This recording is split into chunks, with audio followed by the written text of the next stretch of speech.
the United States military has begun strikes against Al-Qaeda terrorist training camps in Afghanistan. Human rights are women's rights, and women's rights are human rights.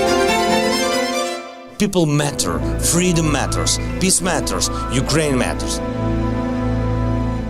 Olá, bem-vindos a mais um episódio da História Repete-se, com Henrique Monteiro. Olá, Henrique. Olá, Lourenço. E comigo, Lourenço Pereira Coutinho.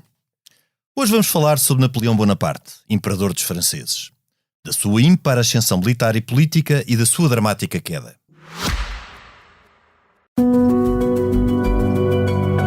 Este podcast tem o patrocínio de Germano de Sousa, o Laboratório de Portugal. Gostes ou não, Napoleão foi um dos personagens mais importantes da história europeia. Homem pragmático, enérgico e ambicioso, não nasceu, porém, fadado para os grandes feitos que viria a alcançar. Napoleão passou os primeiros anos de vida na sua Córcega natal, numa família numerosa de ascendência italiana e que não tinha qualquer simpatia pela França. Aliás, a Córcega foi integrada no Reino de França precisamente no ano em que Napoleão nasceu, 1769. Apesar da pouca admiração pelos franceses, o seu pai enviou-o para Paris para estudar na Academia Militar. Napoleão, de fraca figura e oriundo da pequena nobreza provinciana, era então alvo da chacota dos outros cadetes, quase todos com mais pergaminhos. Foi a Revolução Francesa que lhe abriu as portas para uma ascensão vertiginosa. Até 1789, os principais postos do comando do exército do rei eram preenchidos quase exclusivamente pela grande aristocracia. A Revolução trouxe o conceito de nação em armas, e o afastamento dos oficiais realistas trouxe novas oportunidades de ascensão nunca imaginadas. Pragmaticamente, Napoleão serviu a Revolução no seu tempo mais radical, destacando-se no cerco de Toulon em 1793. Depois, aproveitou a sua grande oportunidade, tendo comandado o exército que conquistou a Itália. Aliás, Itália exerceu sobre ele um fascínio irresistível. A sua ambição era recriar a antiga Roma, o que se pode comprovar até pelo que foi a estética do seu império. Napoleão derrotou os austríacos em Itália, começando a construir uma aura de invencível, o que usou para alimentar as suas ambições políticas. Ele foi sucessivamente cônsul, primeiro cônsul vitalício e imperador. Até coroar-se imperador, Napoleão liderou uma mal-sucedida expedição ao Egito e voltou a derrotar as coligações que, temendo a sua hegemonia, formaram-se contra ele. Lembre-se quais eram as grandes potências continentais de então: Áustria, Prússia e Rússia, sendo a Grã-Bretanha a grande potência naval. Em 1802, com a Paz de Amiens, Napoleão pôde dedicar-se à política e administração.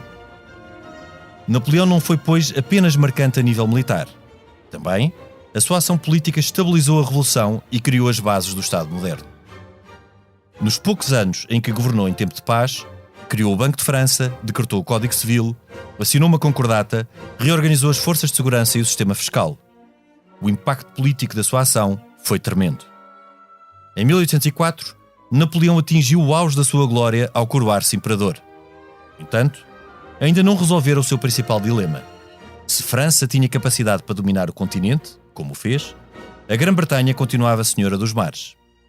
Levou, entre outras coisas, a decretar em 1806 o bloqueio continental, cuja recusa de Portugal em aderir esteve na gênese da primeira invasão do nosso país em novembro de 1807. Também, as potências continentais estavam só aparentemente vencidas, apenas à espera de nova oportunidade para reeditar nova coligação militar. O Império foi marcado pela guerra permanente. É certo que os franceses cometeram atrocidades terríveis, mas também é certo que os aliados nunca pararam de o desafiar para a guerra, nem descansaram enquanto não o derrotaram. É sabido que o princípio do fim de Napoleão começou na Península Ibérica e na Rússia. Isto apesar de, curiosidade, o czar Alexandre I ser seu admirador. Sozinho contra todos, Napoleão foi derrotado em Leipzig em 1813, na chamada Batalha das Nações. Após a sua derrota, partiu para o exílio na ilha de Elba, enquanto que em Viena reuniu-se o Congresso dos Vencedores para discutir a Europa pós-napoleónica. Mas Napoleão ainda não estava derrotado. Num golpe digno de um filme de ação, escapou da ilha de Elba e regressou à França, onde foi recebido em glória pelos seus veteranos. Os 100 dias de Napoleão acabaram em Waterloo, quando Napoleão foi derrotado por nova coligação, onde se destacaram os prussianos e os ingleses comandados pelo Duque de Wellington. Definitivamente exilado em 1814, Napoleão passou o resto dos seus dias na ilha de Santa Helena, perdida no meio do Atlântico Sul, onde morreu em 1821. Ficou a sua memória e o seu legado, controverso é certo, mas que causaram um impacto como poucos outros e cujos efeitos perduram até hoje. Passemos então à conversa. Henrique, eu não sei se tu és dos que amas ou odeias Napoleão, ou se pelo contrário, tal como eu, tens sentimentos ambíguos pelo personagem. Bem, eu se fosse como o Joan Lai, quando lhe perguntaram pela Revolução Francesa, diria: não tenho distanciamento histórico suficiente para dizer se Napoleão deve ser amado ou odiado. Ou seja, não confirmas nem desmentes. Não confirmo nem desmento. Eu tenho sobre o Napoleão, acho que aliás a comunidade política, histórica, militar, todas elas têm por Napoleão sentimentos dúplices. Ele, por um lado, foi um ditador. Por outro lado, foi uma pessoa que levou medidas de razoabilidade política e até de alguma abertura política a vários países que conquistou. Ele combateu as forças mais reacionárias, digamos, da Europa na altura, que eram os austríacos e até os prussianos e russos. Mas ao mesmo tempo, internamente, ele foi um desastre. Ele foi um lambe-botas, mas ao mesmo tempo foi um líder. Porque, repara, o Napoleão, ele nasce Buonaparte, ou seja, sim, boa parte é italiano, porque a Córsega tinha sido vendida pelos genoveses à França. Sim, precisamente no ano em que ele nasceu. No ano em que ele nasceu. Porquê? Porque a Córsega tinha se tornado independente de Génova, e depois Génova conseguiu voltar que a Córsega, a sua... E os cursos não são pera doce. Não, ainda hoje, não é? Ainda hoje. Bem, enfim. E ele, como tu disseste, foi estudar para a França, apesar do pai dele ser um dos antifranceses. Sim, completamente. Muito antifrancês. Ele foi estudar e depois andou lá a estudar, estudou numa escola religiosa, quer dizer, estudou com padres, o que depois não configura aquela sua pulsão anti-igreja que ele tem no início da vida. E quando eu digo que ele é um lambe-botas, ele em 1793, justamente na altura do cerco de Toulon, ele faz um panfleto chamado Le Souper de Beaucaire, ou seja, a ceia em Beaucaire, que valeu críticas ditirâmbicas, magníficas, de um senhor chamado Augustin Robespierre, que era nem mais nem menos que o irmão do Maximilien Robespierre, que é nem mais nem menos que o Robespierre, que toda a gente conhece. Sim, é a personificação do terror. E que é a personificação do terror em França. E ele até, à queda de Robespierre, ele foi sempre dado como robesperiano. E é sobre... No fundo quase jacobino. Quase não, total. Completamente jacobino. Ele era dado. Ele chega em 1793, portanto tinha ele 24 anos, acho eu, 24 anos, em 1793 ele chega a general. General de Brigada, sim, foi dos mais novos. Sim. Nomeado pela... Mas isso foi exatamente por esta questão de todo o exército do rei, como as patentes mais altas eram de aristocratas. Mas nem todos chegaram a general com 20. Claro, foi ele, porque ele era o amiguinho, digamos, político e braço militar do Robespierre. De tal forma que ele é julgado no fim do terror. Sim, antes do diretório, sim. Antes do diretório ele chega a ser julgado, quer dizer, porque as pessoas dizem, não, está aqui o homem que era um dos braços mais violentos ou mais políticos e tal. E Henrique, só para os nossos ouvintes, enquadrar os nossos ouvintes, o cerco de Toulon, em que Napoleão, eu penso que ele era capitão na altura, quando monta cerco foi feito general ele passa logo de capitão a general de brigada, o que é uma ascensão meteórica. Sim. O cerco de Toulon tinha sido tomado pelas forças realistas, ou resistia à revolução. E Napoleão vai justamente em favor na altura do regime da Convenção, que era o que enquadrou o chamado terror, para quebrar o cerco de Toulon, e com a artilharia arrasa Toulon e ganha grande prestígio com isso. E fica ferido até. E fica ferido. Mas Napoleão era, sobretudo, um pragmático. E toda a sua vida foi um pragmático. E, eventualmente, ele sentiu essa necessidade de lambe-botas para perseguir os seus objetivos. Repara que lambe-botas são pragmáticos. São pragmáticos, mas tu quando... Não têm princípios. Não têm princípios. Ele também nunca teve. Não, Não, Bem, não, aliás, porque mas era um Napoleão... gênio militar. Não é? Ele ainda hoje é estudado nas academias militares. Ele devia ser um gênio militar. Não? Um gênio militar, mas também muito bom político, sabes? Eu não sei, A ação dele política durante aqueles 2-3 anos de paz foi uma ação muito importante, com o Banco de França, com a centralização... O sistema métrico, o andar pela direita nas estradas. No fundo, a uniformização e a racionalização das... Aliás, há muito a ideia de que foi Napoleão que estabilizou finalmente a Revolução. Há muito aquela controvérsia se Napoleão terá sido um continuador da Revolução Francesa ou alguém que a estabilizou. Napoleão era uma coisa nova e, de facto, faz ali uma ruptura. Para os revolucionários verdadeiros, ele é um traidor da Revolução. Exato, mas para há quem defenda que ele é quem a estabiliza. Para aqueles que eram mais moderados, os girondinos e outros que eram mais moderados em relação à Revolução, ele é um estabilizador. Porque, não é?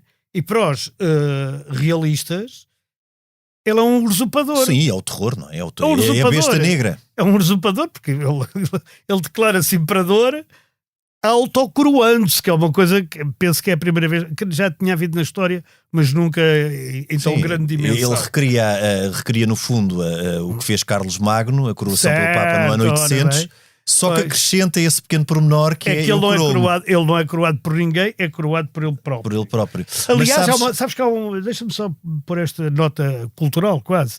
Nessa altura o Beethoven estava a escrever a terceira sinfonia, que era dedicada ao Napoleão. E no momento em que ele salta ao coroa, ele rasga a dedicatória ao Napoleão e põe a um grande homem só. É curioso, porque as próprias pessoas, muita gente que apoiava, que era um revolucionário, como o Beethoven, que era um bocado revolucionário, que apoiava o Napoleão até aí, nesse momento ficaram chocados. Exato. Não pela sua ação política, mas pelo facto de se ter coroado. No fundo, e pelo facto de se designar imperador e não cônsul mas isso também tem a ver com aquela ideia dele e aquele fascínio de Napoleão pelo período romano. Napoleão, se tu vires até na estética, aqueles quadros de David e tudo isso, a estética é completamente romana. A ideia do cônsul, a ideia do imperador, aquilo para ele era um processo até chegar ao cume da glória. E repara noutra coisa, esta ideia de que Napoleão era um pragmático, nota-se muito bem, por exemplo, na forma como ele lida com a Igreja, que faz logo imediatamente uma concordata para não haver questões com a Igreja. Mas atenção, que é uma concordata quando ele tem o Papa à mercê a Itália, porque com certeza, não é, com certeza. Quer dizer, aquilo não é um acordo entre dois homens livres. Aquilo não é um acordo, é uma imposição. Ele obriga a Igreja a ir jurar o Código Civil e aquelas coisas todas, obriga os bispos todos de França a irem em procissão, ajoelhar-se perante o Imperador e jurarem o Código Civil, que aquilo é uma humilhação. O que acaba por ser a base da relação entre o Estado e a Igreja durante o século XIX, que é uma relação mesmo cá de subordinação. A Igreja e o clero, mesmo os bispos cá, havia o Ministério da Justiça e dos Assuntos Eclesiásticos. Portanto, tudo o que havia no fundo uma nacionalização da Igreja, e isso nasce com Napoleão. Mas repara no que é o pragmatismo dele. Quando Napoleão, para seus colaboradores, escolhe aqueles que ele considerava os melhores e vai escolhê-los, quer eles sejam jacobinos, quer sejam realistas, quer sejam o que... Deixa-me só dar um dado. Vai escolher os melhores e os da família dele. Também. A família Bonaparte estava em todo lado, até rei de Espanha. Até rei de Espanha foi um Bonaparte. O José I. O Dom José I de Espanha era Bonaparte. E o irmão Luís foi rei da Holanda. Sim, e os da Suécia. Os da Suécia eram um general dele. E o Murat, o cunhado, foi rei de Nápoles. Era rei de Nápoles. Portanto, aquilo sim, mas para além do nepotismo familiar e de amigos, ele teve o cuidado de escolher colaboradores que eram colaboradores de facto eficazes. E quando ele escolhia, ele não estava a olhar para se eles tinham sido jacobinos ou se tinham sido realistas. Ele escolhia-os porque achava que eles eram indicados para aquela função.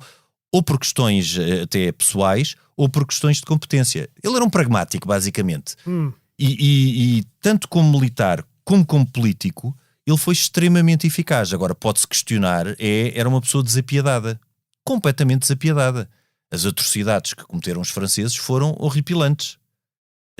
Nunca tinha existido, e aqui também é interessante porque nós temos, no tempo de Napoleão, temos o conceito da nação em armas. Portanto, os exércitos eram muito maiores. Não, ele é o primeiro a tornar a fazer aquilo que é a conscrição, ou seja, que o homem, que todos os homens entre os tantos e os tantos anos têm que servir no exército. O serviço militar obrigatório, que é inventado por ele. Nem os romanos tinham inventado tal coisa. Mas repara que com a nação em armas, os exércitos, quando eram profissionais, Eram os exércitos profissionais, que eram os exércitos do século XVIII, eram pagos. O exército napoleónico, a nação em armas, era o cidadão que tinha que servir o Bem país. sei, e era carne para canhão. E era muito carne mais. para canhão, Pois. e portanto o que eles diziam era: vocês saqueiam e é o saco o vosso prémio. Exatamente, mas é por isso que E as atrocidades vêm muito aí. o Napoleão, bem ou mal, agora não interessa, porque não se julga a história, não é? Sim, Escreve-se. exatamente. O Napoleão, bem ou mal, acaba com um certo cavalheirismo que ainda existia na guerra e que vinha ainda dos tempos medievais, não é? Aquelas coisas. Era uma guerra. Uma guerra que uma pessoa, quando via que estava perdida, rendia-se ou tentava chegar a acordo com o inimigo. Ali não. Aquilo era totalmente por ali afora. Aliás, viu-se cá em Portugal. O Loazon, que é o célebre Maneta, Sim. ainda hoje dizemos vai tudo Vai para a Maneta por causa do Loazon. por causa do Loazon de roubar tudo o que via à E frente. foi cá embaixador e era o terror do Exatamente. príncipe regente Dom João, que fugia dele a sete pés. E o Borrat fez ali... Terrível também. Terrível, não é? E fez ali, salvo erro, não foi o Masséna é que fez onde é hoje a Embaixada de França, era o palácio dele, não é? Onde ele Sim, fazia sim, as sim. grandes... Napoleão chamava-lhe o Belo filho querido da Vitória. Belo sítio de Lisboa. Belo sítio de Lisboa. Lisboa. Nós não pedimos a devolução à França daquilo que nos foi confiscar, porque não fomos exatamente uma colónia. Mas essa questão do exército também ter cometido atrocidades é porque no século XVIII todas as batalhas eram circunscritas ao campo de batalha. Nós aqui temos uma extensão para o elemento civil e para a população que não existia a antes. população civil, Para a exatamente. população civil que sofre essas atrocidades. Perdura até hoje. Exatamente pela pilhagem. É quase regressar aos tempos medievais. Certo. De pilhar para ganhar um prémio de batalha. Agora, apesar disso tudo, e apesar de, obviamente, Napoleão ter tido a iniciativa de atacar todas as outras potências, exatamente para evitar a hegemonia a nível continental de Napoleão. E a Depois contaminação das ideias e a também, que é uma contaminação coisa das que é ideias, curiosa. exatamente, das ideias revolucionárias, algo que já vinha do tempo dos primórdios da Revolução Francesa, quando todas as coligações, que foram sobretudo impulsionadas pela Grã-Bretanha, ainda na altura Reino Unido, que muda de nome de Grã-Bretanha para Reino Unido nessa altura, obrigaram também Napoleão a agir. Por exemplo, em 1804, depois de ele se coroar imperador, a situação era de paz. Sim. E depois temos Trafalgar e temos uma coligação continental liderada por austríacos e prussianos. Agora, Trafalgar deu ao Dom João VI, que era uma pessoa que estava prestes a vergar-se ao Napoleão, uma nova alma. Um alento, sim. Uma nova alma, e começou a dizer: não, eu fecho os portos todos aos franceses e deixo os portos abertos aos ingleses, que uma vez que o Napoleão tinha exigido que se fechassem os portos aos ingleses. Mas há uma coisa, mas mesmo em Trafalgar, que é que é a batalha naval mais célebre, celebrada pelo menos no Reino Unido. É mais, sim, sim, no Reino Unido. Trafalgar Square e a estátua de Lord Em França não gosta muito dela. Lord Nelson e o Trafalgar Square, que é das principais artérias de Londres. A batalha de Trafalgar é um bocado provocada pelos franceses também. Quer dizer, ou Claro seja, que sim. os ingleses tinham por hábito dominar o Mediterrâneo porque tinham as bases na ilha de Malta. Claro. E portanto eles a partir de Malta dominavam aquela... E Gibraltar. Portanto eles fechavam o Mediterrâneo. Sim, eles fechavam e abriam e tal, não sei o quê. Ele era o mar britânico. Sim. Era um bocadinho. Mas são eles que desafiam, como são eles que desafiam depois a grande coisa. Mas o que é certo é que o início da vida do Napoleão era um início que tudo atirava para ele ser excomungado. Excomungado quer dizer... Sim, ele não estava predestinado à glória. Não estava predestinado à glória, porque ele é jacobino, quando os jacobinos perdem. Depois mandam-no para o Egito como uma espécie de castigo. E porque o diretório estava com medo do poder com medo e do ascendente dele, que claro, ele tinha. Mas ele no Egito... Henrique, mas aí no caso do Egito, repara como uma das grandes preocupações de Napoleão era conseguir vencer a Inglaterra nos mares, porque a ideia do Egito foi também acabar com a hegemonia, porque eles não foram para o Egito era um protetorado inglês. Combater contra os otomanos. Não, era um protetorado inglês, em grande parte o Egito. Sim, formalmente pertencia ao Império Otomano, mas na prática os ingleses era dominado pelos ingleses. Mas ele tem uma coisa, é que leva uma série de cientistas. Isso acho que nunca... Quer dizer, eu nunca me lembro de um militar, ou um general, levar cientistas, historiadores. E daí a pedra de Champollion, que é descoberta nessa altura. E decifram-se os hieróglifos egípcios mais tarde, muitos anos mais tarde, graças às campanhas de Napoleão. Isso também é curioso. Mas, e vai muita coisa da arte egípcia para Sim, onde a França. onde ainda se mantém. Onde ainda se mantém alguma, não toda. A Pedra de Champollion está no Foi. Museu Britânico, não é exatamente em França. Isso depois deu muitas voltas e tal. Sim. E no Museu do Não Cairo, está no Egito, não é onde no devia Museu estar. do Cairo está uma réplica e diz, isto é uma réplica da Pedra de Champollion e está aqui como réplica porque os ingleses recusam a devolver o original. É uma coisa que é engraçada. Eu acho que há coisas que, na verdade, podiam ser devolvidas. Quer dizer, não é esta história agora de... Sim, era um gesto simbólico e era um gesto que ficava bem. Como, por exemplo, o friso das Panatheneias à Grécia. Quer dizer, porque são coisas tão antigas e tão marcantes. E tão icónicas e tão marcantes de uma civilização, claro. Não é lá a estátua do rei... qualquer coisa. Sim, a Pedra da Roseta é icónico, certo, e é simbólico de uma civilização milenar. O friso das Panatheneias, que é do Fídias, é do grande escultor grego clássico e tal.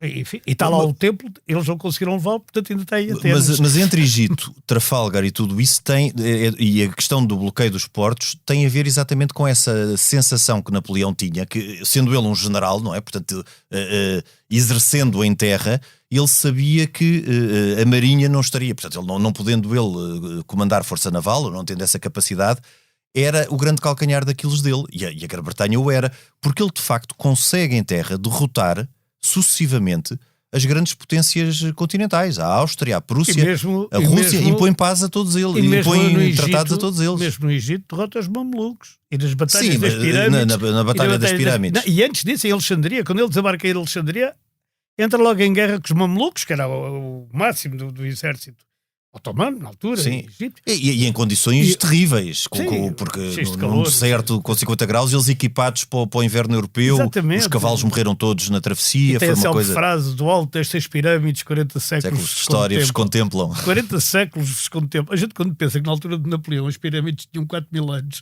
é que temos a noção de quanto aquilo é antigo, não é? Porque agora tem 4.200 só. Pois.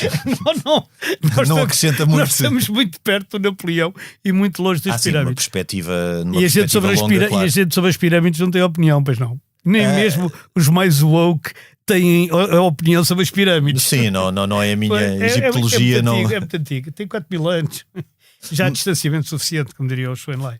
Agora, Napoleão, de facto... tem e provoca estes sentimentos ambíguos, porque o século XIX, e reforço o que eu disse na introdução, todo o século XIX liberal é muito depositário do que foi a organização napoleónica. Depois tem também o reverso da medalha, que é o centralismo. França, que até no antigo regime... O Código Civil e o Código... sobretudo o Código Civil. É uma fonte de inspiração para todos os códigos civis europeus depois. E é isso que faz com que ainda hoje França seja um país totalmente centralista. Ou Portugal, ou Espanha. A Espanha menos, por causa Mas são países muito, muito, muito centralistas, com o poder muito centrado na corte, na capital, no chefe. No caso de Portugal, então é macrocéfalo, pelo peso de Lisboa, completamente desproporcionado. Tem um peso superior ao peso de Paris em França, não é? Mesmo assim, para o tamanho de França e para a dimensão de França, Paris tem um peso excessivo. Tem um peso excessivo, claro que tem. Mas isso vem do Napoleão. Quer dizer, o Napoleão... Tu pensas numa segunda cidade francesa e a distância que está para Paris é... Bom, em termos de peso, Marselha, não é? Lyon... Sim, mas quer dizer, de qualquer modo, eu acho que ele faz outra coisa que é interessante a gente pensar nisto. Ele racionaliza tudo, porque ele era um racionalista. Quer dizer, não sei se ele era, mas pensava como um racionalista, não sei se ele pensou alguma vez que era racionalista. Sendo também um emotivo e um explosivo. Sim, sim, mas ele, por exemplo, ele faz um metro, as medidas padrões universais. Ele padroniza tudo.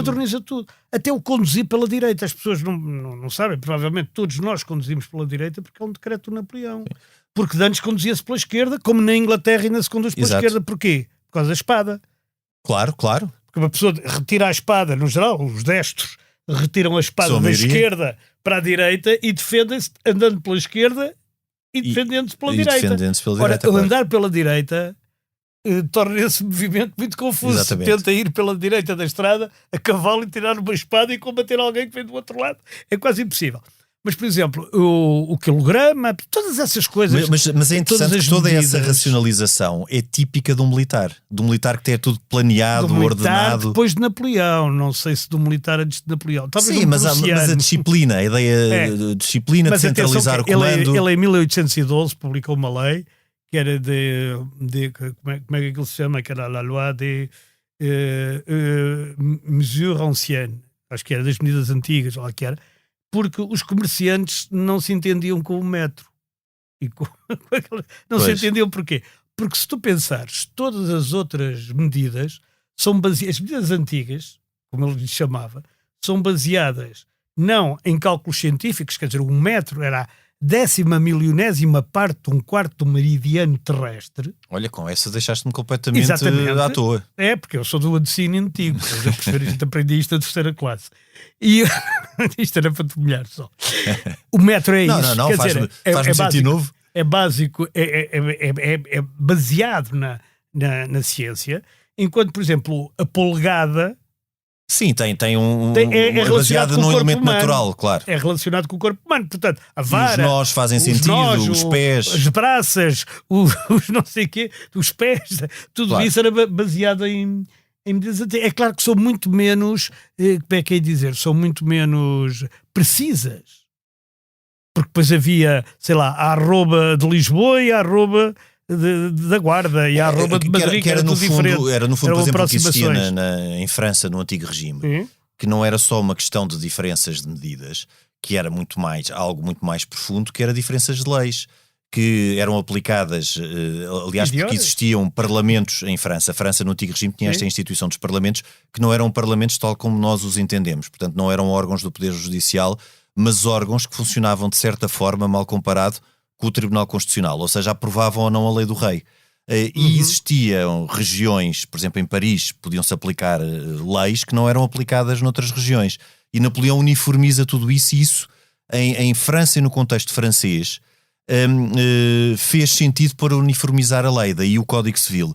E há outra coisa que Napoleão faz, que antes dele, nenhum outro governante tinha conseguido, e inclusive é um problema que vem do antigo regime, que é resolver o problema fiscal, que era o grande problema francês. E a bancarrota do final do antigo regime tem justamente a ver com isso, com a ineficiência do controle e da fiscalização e de toda a ineficiência fiscal que existia em França no antigo regime, que era muito baseada até numa ideia que era os cargos, por exemplo, de cobradores, passavam de pai para filho. Exato, e cá também.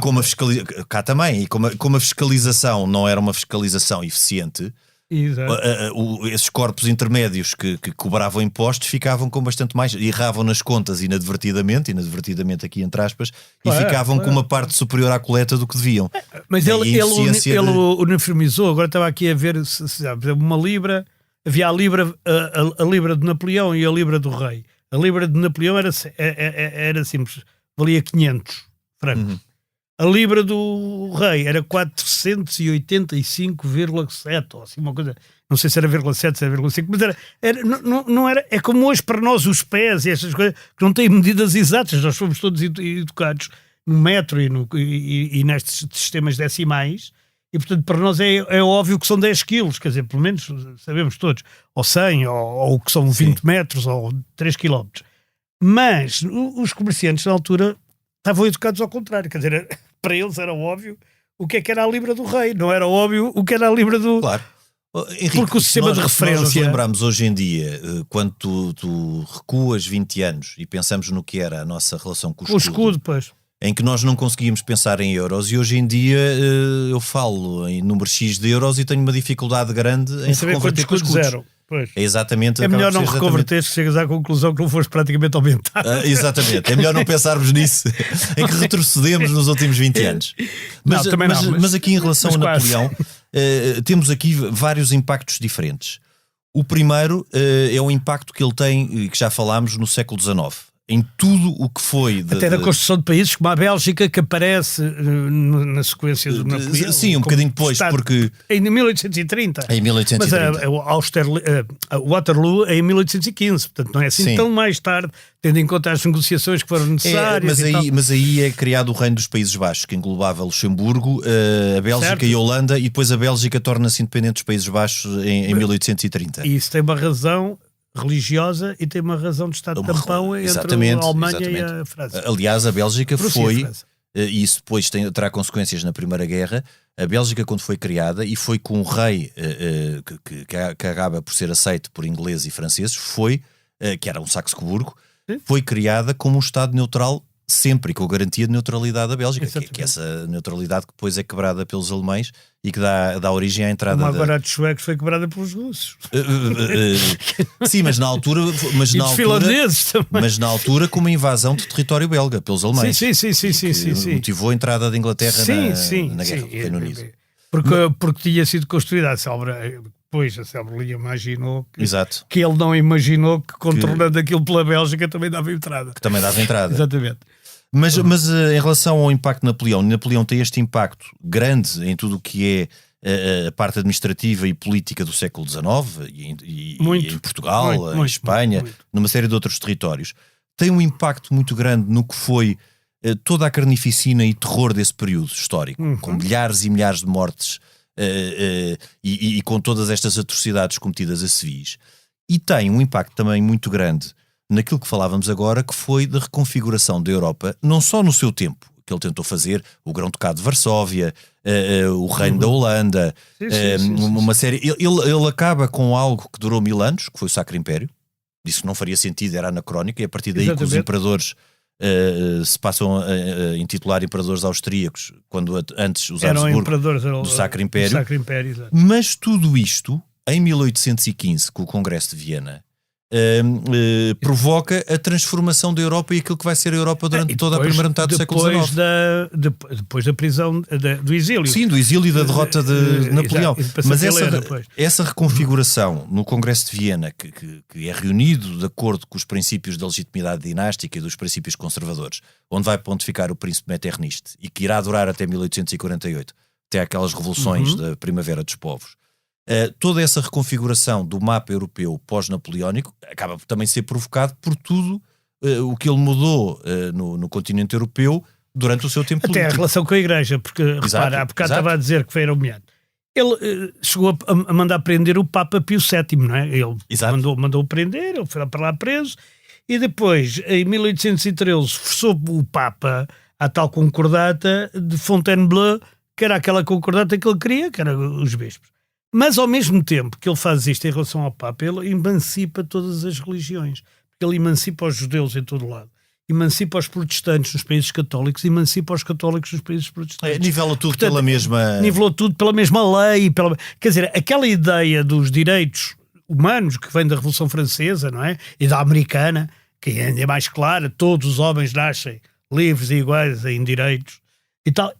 Quer dizer, de facto, ele também aplica isso. Isso é que o torna uma figura muito... Mas aqui tens um meio termo entre a situação do antigo regime e a situação da Revolução. Certo. É que no caso da Revolução, a Revolução proibia confissões religiosas. E no caso de Napoleão, o que Napoleão diz elas são toleradas, mas o Estado é neutro. Ou seja, não há relação, essa separação entre Igreja e Estado vem exatamente do período napoleónico. Ou seja, são toleradas judeus, protestantes, católicos, mas isso não é uma questão do Estado. E depois há outra coisa que ele tem. O Napoleão, os biógrafos do Napoleão dizem que ele nunca estudou táticas militares, nem as de Alexandre, nem as de Aníbal, nem as de Trajano. A mesma coisa, de atravessar os Alpes. Sim, ele fez a mesma coisa, mas ele dizia que era sorte. O que lhe diziam é que ele teve muita sorte sempre.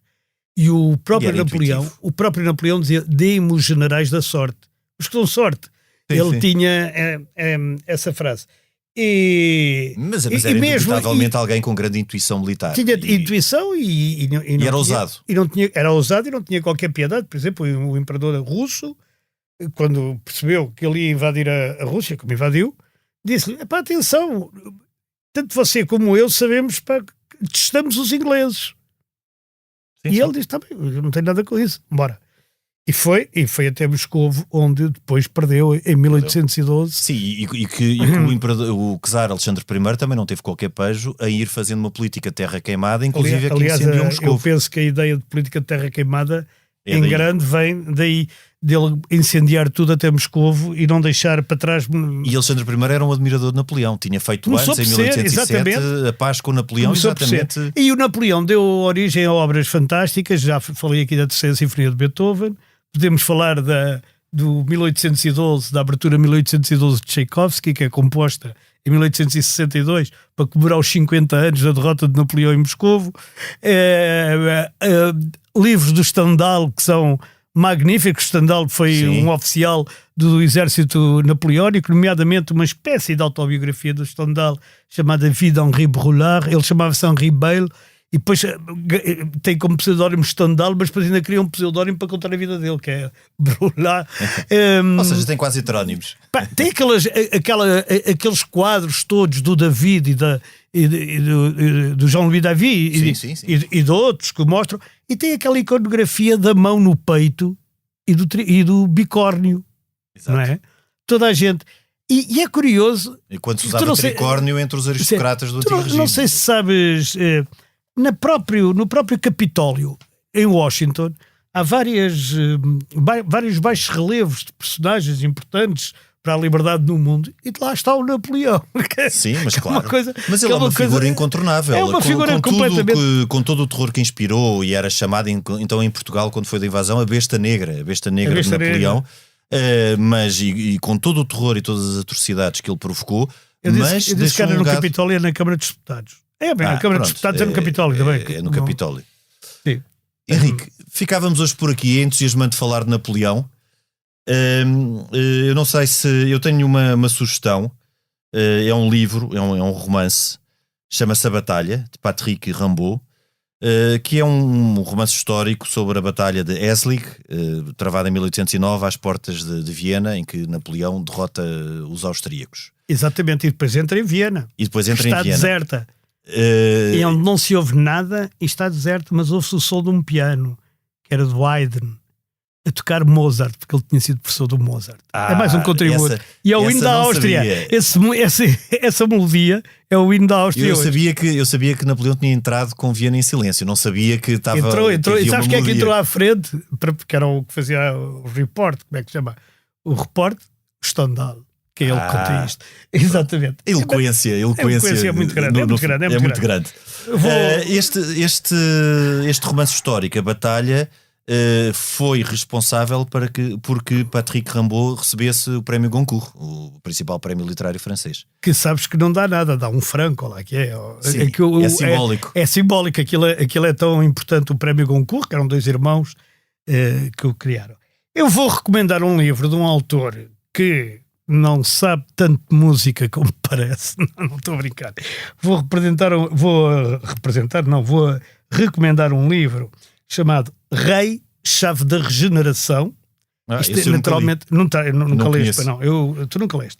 Rei, Chave da Regeneração, Poderes Constitucionais e Prática Política entre 1851 e 1885. A influência de Napoleão aqui já é remota, mas ainda há alguma. Ainda há alguma. É de uma editora da Universidade Católica. A apresentação é no dia 3 de junho, às 20 horas, na Feira do Livro, na Praça Amarela. E o autor é o Lourenço Pereira Coutinho, que é uma pessoa que penso que quem nos está a ouvir... da tua parte, Henrique, acho que quem nos está a ouvir sabe assim, vagamente quem é. Sim, ouviu falar por alto. Isso foi uma caridade da tua parte, obrigado, Henrique.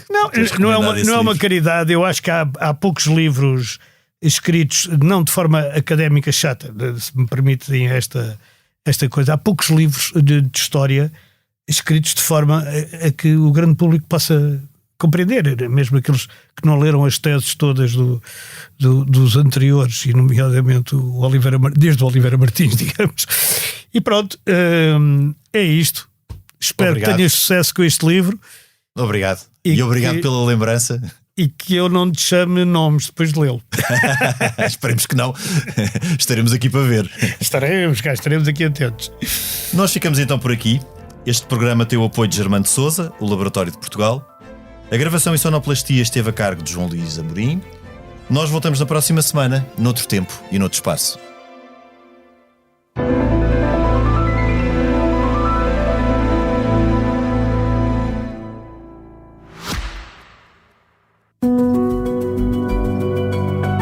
Este podcast tem o patrocínio de Germano de Souza, o Laboratório de Portugal.